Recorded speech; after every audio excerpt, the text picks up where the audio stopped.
చాలామందికి ఇప్పుడున్నటువంటి జనరేషన్లో అంటే యూత్లో కానీ జనరేషన్లో చాలామందికి సంతానపరమైనటువంటి ఇబ్బందులు ఎన్నో రకాలుగా కలుగుతున్నాయి. చాలామంది జాతకాలలో నేను పరిశీలించినటువంటి విషయం ఏమిటి అంటే గనక అన్నీ హెల్తీగా ఉంటాయి, అన్నీ బాగుంటాయి. కానీ సంతానంలో ఏదో ఒక చిన్న చిన్న ప్లానిటరీ పొజిషన్లో దోషం ఉండడము, లేదా ప్లానిటరీ పొజిషన్ అంతా బాగుంది, బాడీలో డిఫెక్ట్ ఉండడము, ఇవన్నీ ఎన్నో రకాలుగా మనం గమనిస్తూ ఉన్నాము. ఇప్పుడు సంతాన సాఫల్య కేంద్రాలు ఎన్ని పెరిగిపోయాయంటే గల్లీకి పెరిగిపోయాయి. విపరీతమైనటువంటి సంతాన సాఫల్య కేంద్రాలు విపరీతంగా పెరిగి, దానికి ప్రధాన కారణం ఏంటి అంటే సంతాన లోపం జరగడము, ఆహార పదార్థాల లోపం జరగడము, మనం తీసుకునేటటువంటి విటమిన్స్లో లోపం జరగడము, ఇవి ఎన్నో రకాలుగా మనం సూచిస్తున్నాయి. మనం ఎన్ని రకాల డైట్లు చేసినా, ఎన్ని రకాల మందులు వాడినా కూడా ఫలితం లేకుండా పోతుంది. దీనికి ప్రధానమైనటువంటి కారణం ఏమిటి అంటే గనక రెండు రకాల కారణాలు ఉంటాయండి. ఎప్పుడైనా కూడా మొదటి కారణం ఏంటి అంటే మన శరీరము నిజంగా సంతానానికి ఉపయోగపడుతుందా లేదా, ఇది తప్పకుండా మొదటిగా అందరూ నిర్ణయం చేసుకోవాలి. ఆ తర్వాత ఆస్ట్రాలజీని నమ్ముకోవాలి. అలా కాకుండా ఆస్ట్రాలజీ నమ్ముకుంటాను, నాకు అన్నీ ఏది బాగలేకపోయినా ఆస్ట్రాలజీ కొన్ని రకాలుగా మార్గాలు దొరుకుతాయి. కానీ మన శరీరం సహకరించకపోతే ఆస్ట్రాలజీలో మార్గాలు దొరికినా ఉపయోగం ఉండదు.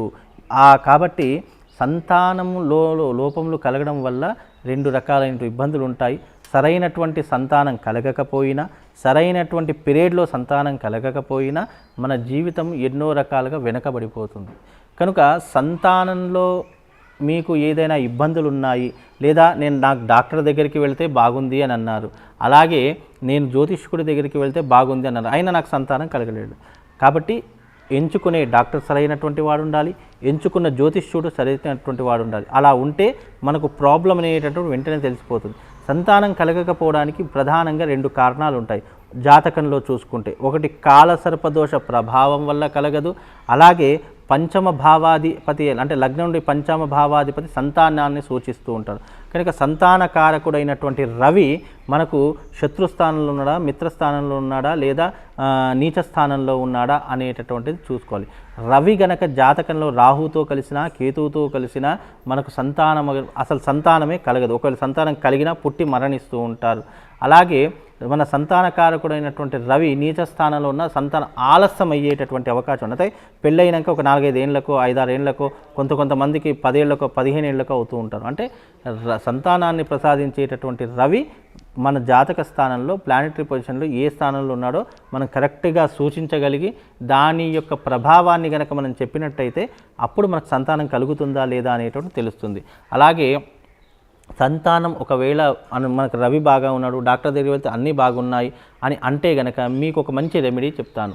సంతాన గోపాల స్వామి వ్రతం అని చెప్పేసి ఒకటి ఉంటుంది. సంతాన గోపాల వ్రతం చేసుకుంటే శీఘ్రంగా సంతానం కలుగుతుంది.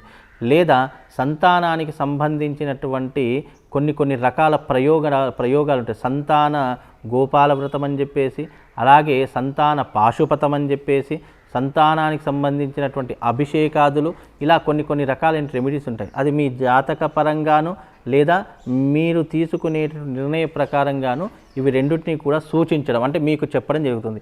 మీకు వెంటనే శీఘ్రంగా సంతానం కావాలన్నా, అలాగే పుట్టబోయేటటువంటి సంతానము ఆరోగ్యంగా పుట్టాలన్నా, చక్కగా మీకు పండంటి బిడ్డను మీరు కోరుకోవాలనుకున్న కొన్ని రెమెడీస్ ఉన్నాయి.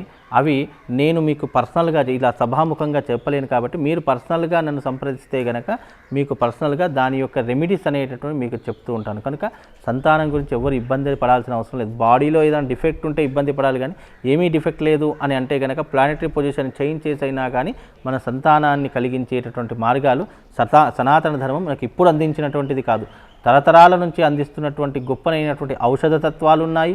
అలాగే మనకు కొన్ని దైవికపరమైనటువంటి క్రియలు కూడా చేసుకునేటటువంటి అవకాశాలు మనకు సంతానంలో ఉన్నాయి. కాబట్టి సంతానం కలగకపోతే కనుక బాధపడాల్సిన అవసరం లేదు. దానికి ఎన్నో రకాలైనటువంటి మార్గాలు ఉన్నాయి, ఎన్నో రకాలైనటువంటి చర్యలు ఉన్నాయి. కాబట్టి సంతానం కలగాలి అంటే కనుక మీరు తప్పకుండా క్రింద ఉన్నటువంటి నంబర్కి అంటే పెళ్ళి చాలా రోజులు అవుతుంది అయినా సంతానం కలగడం లేదు, లేదా మాకేదో హార్మోన్ ఇన్బ్యాలెన్స్ ఉంది, లేదా మేము ఆరోగ్యంతో కొంచెం ఇబ్బంది పడుతున్నాము, మేము మీ గురించి సంప్రదించాలి అనుకున్నటువంటి వాళ్ళు సంప్రదించండి. తప్పకుండా వాళ్ళకు చక్కనైనటువంటి పరిష్కారం చెప్తాను. శ్రీమాత్రే నమః. శ్రీ గురు.